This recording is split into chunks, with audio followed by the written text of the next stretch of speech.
Oh no, it was Hull's big social experiment. It was Labour's big idea, free healthy school meals for all. It got the city positive headlines across the world. But when the Liberal Democrats took over at the council, they changed the system. Now, Labour say those changes are having a big impact on the city's school children. Caroline Davis can explain. Well, I'm here at Collingwood Primary School in Hull, and as you can see, the lunchtime rush hour is now well and truly over. But for pupils here today, not everyone was entitled to a free school meal. Under new Lib Dem rules, only the most needy children can actually qualify for one. Now, Labour says that making parents pay has led to a significant drop in take-up. They say that in the last 2 weeks of term, only 34% of children had a healthy school meal. Now, when Labour made healthy meals free for all back in 2004, 60% of children had one. Labour is now calling on the Lib Dems to revise its decision and eventually put free school meals for all back on the menu. Peter.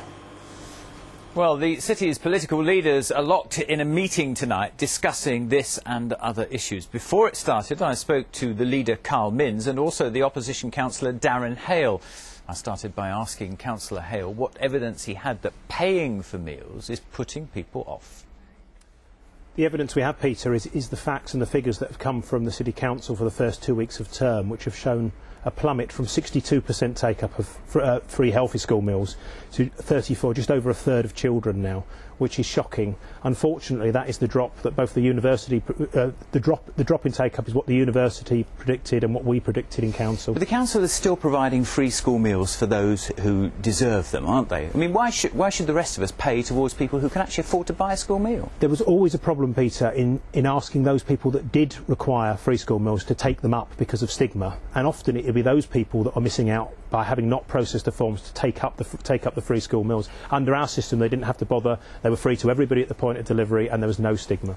I mean, the figures say it all, Carl, don't they? I mean, once parents have to start paying, then the intake of meals has gone down dramatically, as we've just heard. That's sad, isn't it? Well, the figures don't say anything at the moment, Peter. When the Labour Party was given these figures yesterday, they were told they were unaudited and incomplete. There are no accurate figures for take-up yet. Full stop.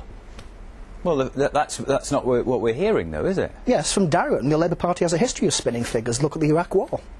I think, Peter, quite clearly, if there's a percent at the margins, that's one thing once they've audited them. But the reality is the figures have halved. We said all the way along the turnout would plummet. The University of Hull in there, and Dr Colquhoun said they would plummet.